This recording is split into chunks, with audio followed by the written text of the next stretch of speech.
Welcome, new ambassadors. Thank you so much for joining us today. We are really excited to have you here. I know we just went through a lot of content, and we're going to go through a bit more now. So please don't hesitate to ask questions, and we're here to answer them either on the call now or offline later on. So my name is Julie Eller, and I'm the manager of our grassroots program. We have an awesome program of over 150,000 advocates and nearly 1,300 ambassadors. These two groups work hard together to make sure that we really can share the stories for all the arthritis community across the nation and amplify our voice on Capitol Hill and beyond. We've also got Stephen Schultz with us today. He's a state director of advocacy for all of the West, basically. Stephen, do you want to introduce yourself? Yeah, absolutely. Excuse me. State Director of Advocacy. I oversee kind of the state lobbying and grassroots efforts in those western states, which are everything in basically the Pacific and Mountain time zones minus New Mexico. I'm excited to be doing this. Awesome. Thanks, Stephen. All right, so we're going to talk and go through what our ambassador program is. And I wanted to start off by sharing some quotes with you. Keith Machida, who was on the call before, says, "You can actually make a difference. It's a learning experience. It brings you out of your box and helps expand your horizon. It's not just about helping the Arthritis Foundation, but your family too, and finding a cure for everyone with arthritis." We also have another quote about the ambassador program here from Margot Deal. It says, "The ambassador program gives people an opportunity to channel passion into action and make a difference on the state and federal levels for everyone with arthritis." These are just two examples of some really good feedback about the program that you're joining now. Our mission in this program is to serve as liaisons between the Arthritis Foundation and congressional district representatives and your state representatives. Our goal is to help you foster a strong relationship with the elected officials that represent you so that you can share your story with them and help to make sure that the Arthritis Foundation's advocacy and access priorities are a priority not only for us, but for your elected officials as well. These priorities always seek to increase access to care for patients and are always driven from the bottom up. Our job is to help cultivate the voice and the stories of the arthritis community and turn them into advocacy action. So what does an ambassador do? Well, you participate in webinars every other month with an update on what's going on both federally and in the states. Sometimes we'll have guest speakers, and we'll always have monthly activities that you can participate in. These are the monthly activities that, if you choose to become a Platinum Ambassador, will count toward that requirement. As an ambassador, you'll perform a variety of tasks that are part of these activities that will build your relationship with your legislators. Many of these tasks can take 15 minutes or less, but these activities are such that you can build them yourself. You can set your advocacy goal, and maybe it's a longer term than 15 minutes. Maybe you want to take small incremental steps throughout the year. Well, we'll help you to do that, and we'll help make sure that your story is reflected on Capitol Hill and beyond. Our cornerstone assignment of the Ambassador Program are our August recess in-district visits. During August, members of Congress return to their home states for a long break called August recess, where they meet with constituents all across their states and districts. During August recess, it'll be your job to set up an in-person meeting with your elected officials and their staff to share with them in your home state about the different priorities that you have and how they can help you. Throughout the year, our small incremental steps will be working toward this goal so that you feel prepared and ready when it comes time to make these in-district visits. So we'll start small and we'll grow and grow. You notice this month are recruiting new ambassadors and advocates through our Jingle Bell Run and raising awareness on social media. We're going to build on that each month and let you guys really own the tools and resources so that you can thrive in these new roles. The most important thing to own is that your story matters. Your voice is important, and nobody can tell the story of how arthritis impacts you other than you or better than you. you're the expert on this disease. And as an ambassador, you'll have a platform to share your experience and make positive changes for people with arthritis. Now, in advocacy, I always say that we are advocating every day, whether it's traditionally talking to our elected officials or if it's kind of our everyday realities. When you share your arthritis story with your child's teachers or with your neighbors or with your colleagues at work to let them know what arthritis is like for you. Oftentimes we're met with looks of surprise and misunderstanding. Well, Congress has those reactions too. And as much effort as it takes to raise awareness for our friends and our neighbors and our colleagues, we have to do the same for Congress, because if we aren't, then who will? I'm going to pass it over to Stephen now, and he's going to give us a really great update on a refresher course, let's say, on high school government so that we can really feel comfortable tackling this civic engagement that we're going to do as ambassadors. Stephen? Yeah, absolutely. I think as a member of the ambassador program, it's good to have a refresher as far as some of the civics terminologies in some of the basics having to do with our governmental system. So as most of you know, there are 435 representatives in the House of Representatives, 100 senators in Congress. All of our elected officials at all levels of government represent the members of their community, and they're often called constituents. Constituents have specific elected officials based on where they live.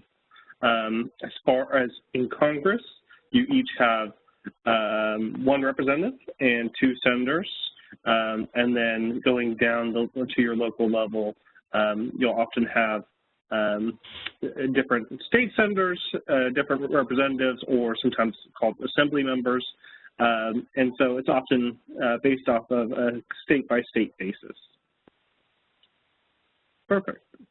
And then how to find your elected officials. On a U.S. Congress level, it's pretty easy. If you go to house.gov or senate.gov, one of the first links that you'll see is a link on just entering in your zip code. Sometimes you'll have to put in your full address, but most of the time it's just your zip code. And you'll be able to find your House of Representatives, and then easily by your zip code, you'll be able to find your 2 U.S. senators. Knowing who represents you is a huge first step in creating that relationship, which is what the Arthritis Foundation Ambassador Program is all about. Our state websites have something similar, but you can easily just Google your state legislature and find your representative. And each state will usually have something on their website which will do something very similar to this, so that you'll know who represents you on a state level. So now, how does a bill become a law? So you often probably remember the Schoolhouse Rock video, but it's a very good refresher. Those drafted, a senator or representative drafts a bill, a joint resolution, with the goal of passing it into the law. They'll introduce the bill in either the Senate or the House, whichever body they represent. The bill is reported. The committee must approve the bill and send it to the House or the Senate floor. So it'll be within a committee having to do with most of our bills having to do with health. Then on the floor, it will be debated. Members of Congress will discuss why they support or oppose the bill. And then it'll have to go through the process all over again. And it's voted on in each respective House. If the bills are different, they'll eventually have to go to what's a conference committee. Sometimes they'll want to avoid that, so usually they'll keep the bills as similar as possible, if not the exact same. And then once the bills pass both members of the House and the Senate and goes through the conference committee if necessary, then it'll go to the president. Our state systems have a very similar process. They're usually bicameral or 2 houses like the U.S. Congress, and they usually go through a very, very similar process to get to the governor. Now, when developing a relationship with your member of Congress or your member at your state house, it's important to know the staff structure. You can be confident to know in the U.S. House and the U.S. Senate, they're going to have a pretty good-sized staff that will start with a staff assistant, staff correspondent, goes up to legislative assistant, who is usually the person that we'll talk to in our meetings, in communications, legislative director who oversees them, and then you'll have a chief of staff level or deputy chief of staff, who's the person that really oversees all the staff in the office for the member of Congress. So that's kind of how the structure works. Some states have a very similar structure. Some states, especially with legislatures that are part-time, they may have very limited staff, if not just one staff member to help them out. Perfect. So that's a really good segue to talk from a congressional staff to what our federal priorities are. So we've got a lot of work that we're doing to make sure that we are addressing all of these access to care issues that our arthritis community is facing. The first and foremost thing is that as we, as a nation, consider healthcare reform, that we ensure that the crux of it is focused on patients. We want any piece of legislation that comes through Congress to be in healthcare to be patient-centered in particular. So we work hard to advocate for legislative principles that really seek to protect patients and to elevate their voices throughout the process. We also are trying to address the pediatric rheumatology shortage. We would do this by helping to establish loan repayment programs for people who pursue pediatric rheumatology. Right now, there are 300,000 children in this country with arthritis and only 350 doctors certified in pediatric rheumatology to serve them. This is a major problem, so we're trying to increase access by increasing our doctors. We're also looking to reform burdensome step therapy practices nationwide. And Stephen will talk a little bit about step therapy in the states in our next slide, but the most important thing is that to understand is that our federal portfolio is aligned with our state one. And our goal is always to make sure that our patients are the focus of our work and that we are taking steps together to make sure that we're really increasing access for all of them. So we're working to reform step therapy and increase or streamline the process by which someone would access the medication prescribed to them by their doctor, rather than having that decision being made for cost reasons by an insurer. Next, we're trying to establish research opportunities to find a cure for arthritis at the Department of Defense, at the Centers for Disease Control and Prevention, and at the National Institutes of Health. In the past year, the CDC has been able to maintain their research funding, and the NIH has been able to increase their research funding, a major victory for people with arthritis and other chronic diseases. We also have a Congressional Arthritis Caucus, and this is a caucus that is bipartisan in nature. It consists of 141 members of Congress, and together they serve as a clearinghouse of information on arthritis so that they may be well informed on the issues that face our community and help to elevate those issues as they come to Capitol Hill. You should check our website to see if your members of Congress are currently on our caucus. It's a great way to ask and introduce yourself to your member of Congress. It's simply to say hello and let them know that they have an opportunity to join a great group of bipartisan lawmakers who are designated as individuals who care about arthritis. So consider shooting your first email to your members of Congress with an ask about considering joining our Congressional Arthritis Caucus. I'm going to pass it back to Stephen to talk a little bit more about our state priorities. Absolutely. And so these are the issues that I get to work with on a day-by-day basis. Starting out, biosimilar substitution. This is an issue that was probably just seen on the most recent webinar today in regards to New York, which was a state that signed this piece of legislation into law, and it's, I think, by far a bill that we've had great success with. I think more than 30 states have signed this bill into law, and for those that don't know, most people with arthritis, especially rheumatoid arthritis or one of the many other umbrella diseases within arthritis, take biologic medications to treat their form of arthritis.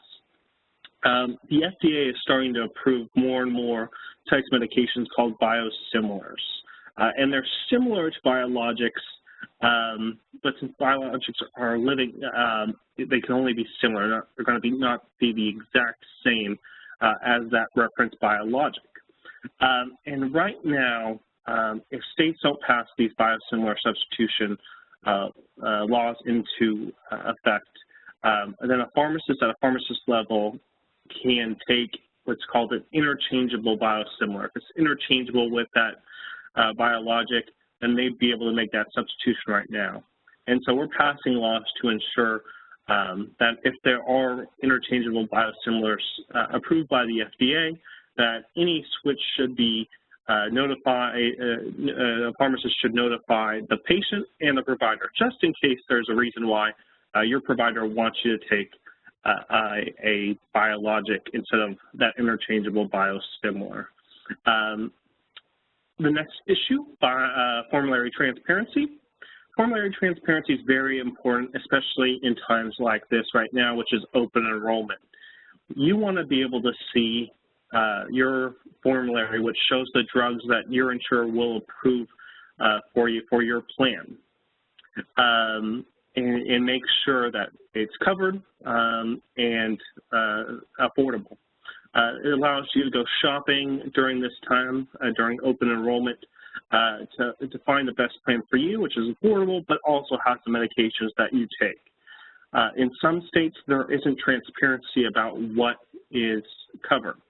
So we're passing laws in states that will ensure formulary transparency and that you have that right. Narrow provider networks. Especially in rural areas, we want to ensure that there are the proper providers so that you can get treated and you don't have to travel hundreds of miles just to get the proper care that you need. Out-of-pocket medications and costs. We understand that there is a high burden for patients in affording their medications. And so the Arthritis Foundation is constantly working within states to try to make those medications more affordable, whether it's capping copays and finding other creative ways to ensure that patients don't have to choose between their mortgage and their medication. Prior authorization.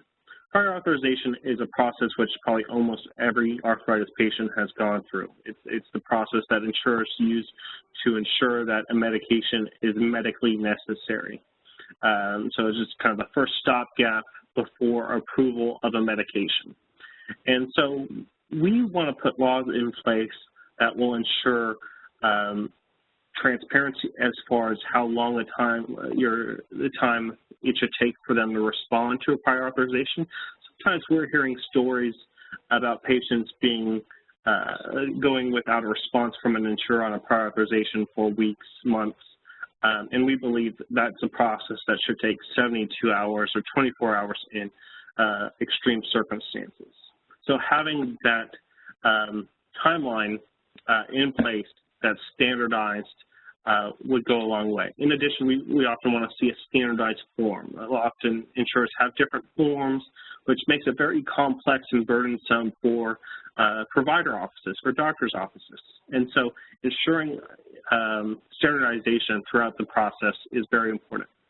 And very similar in step therapy, like Julie said, we have a position on this on the federal level, but on a state level, we're working state by state to ensure standardization as far as step therapy. And very similar to prior authorization, step therapy is a process that insurers use to force a patient to try and fail multiple other medications before getting approval for the medication that your doctor wanted you to take in the first place. And so you'll often see step therapy as called fail first, because they want you to fail other medications before getting to the medication that's right for you, determined by your doctor.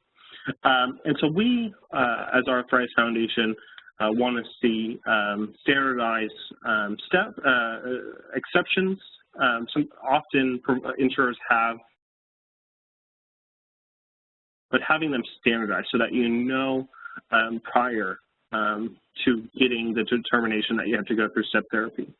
But then also having, like prior authorization, a standardized timeline so that the insurer has to get back to you in a reasonable amount of time, very similar to prior authorization, 72 hours and 24 hours in exigent circumstances. And you might say, well, we're working on it on a federal level. There's even a House bill. Why do we have to work on it on a state level? Well, state bills will only cover market exchange plans and plans sold within the state, whereas the federal bill will impact large ERISA plans, your large employer plans. So these two bills, the federal bill and a bill on your state level, complement each other. And so we're going to need to pass this legislation in all 50 states as well as get it signed into law by the president. So, and that's what we're working on a day-to-day basis.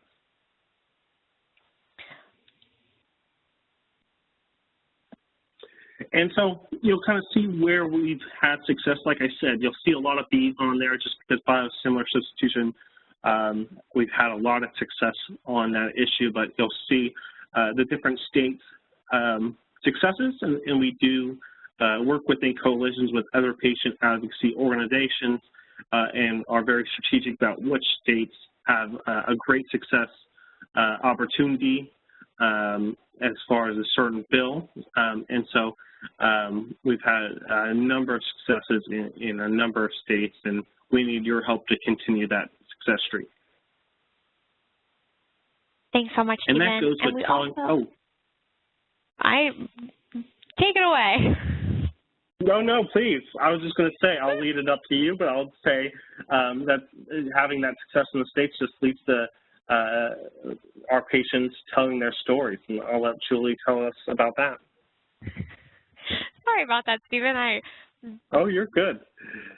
Thank you. All right. So going along our state victories there, the way that we accomplish it best is by giving you the appropriate tools to tell your story. So many of the pictures and images and that you've seen throughout this presentation are tools that are available to you through our Voices Up, Barriers Down toolkit. And they help to emphasize that telling your story requires honesty so that you can really be candid about how arthritis affects your life and what particular policies might help impact that. You can help to remember to be memorable and succinct, and use social media to tag your legislators. These are some tips that we really work on emphasizing so that you can have access to sharing your quotes. Some of those quotes might be in two sentences or less. It takes our family 2 hours to get to our doctor. My mom has to take a day off from work, and me and my sister have to miss school. That was a quote that I used for our Junior Ambassador program that really resonated with folks. Another is, my medications allow me to walk. A final one is, paying for my treatment is like paying for my college tuition or paying my rent or my mortgage or anything like that. We feature so many of these during our Platinum Ambassador Assembly, and we really want to make sure that if you have attended the summit in the past and you are deciding to make that choice to elevate into the Ambassador program, that you have an opportunity now to choose if you'd like to elevate that one step further and become a Platinum Ambassador for this year. So we have a track designated just for people who have been to a summit in the past and want to take on our highest level of engagement this year. And what I want to emphasize most of all is that we offer the tools and resources to you that will make this feasible. If you're interested, the goals you would have would be to Participate in our monthly ambassador briefings. Participate with your monthly assignments, which many will take 15 minutes or less, and complete 4 bonus activities. Those bonus activities can be as easy as writing up a blog post or a publication in your local newspaper to as complicated as, reviewing a grant application. The important thing to realize is that these bonus activities are designed with you in mind. So if you have a particular expertise that you want to incorporate into your advocacy planning, you can do so. Just simply let us know and we'll make sure that we work on creating the best activities for you. The final Platinum Ambassador of the Future requirement is that you fundraise, give or get, at least $1,000 for the Arthritis Foundation this year. So we encourage you to participate in Jingle Bell Run and in your walks that are upcoming. But we also want you to know that if you choose to attend our Platinum Ambassador Assembly this year, any money you spend to get to the summit, or to the assembly, excuse me, will contribute toward that fundraising goal. We'll also, at the assembly, be identifying some different personal and long-term advocacy goals that you can accomplish with guidance from our staff. I'll help you every step along the way to accomplish these programs, and we can flesh that out. But if you're interested in attending, please just email me with questions about the program and how best you can participate. Now I'd like to just emphasize once more that these tools exist for you, and here are some that exist in our toolkit. This is the toolkit here, and it's available on our website. There are sample letters to the editor, to our members of Congress, to our friends and family, so that you can best share your story succinctly and in a professional way. We also have draft call scripts that will allow you to modify a script to get through to the legislative assistant in a congressional office or in a district office in your state, and modify the conversation just for you. We also provide tips on how best to interact on social media. Twitter is a main way that we participate with our members of Congress. They are all on Twitter. So if you would like to consider joining, now is a good time. You won't be limited to 140 characters. You'll have all the space in the world to really share your story. As you complete your activities, remember to report your activities. These reporting tools can be accessed on our Voter Voice app or simply by clicking into our Ambassador Reporting Center from our advocacy homepage on the Arthritis Foundation website. Now, I'm going to take a moment to pause for questions. If you want, you can ask them live by hitting #6, or you can input them into our chat feature.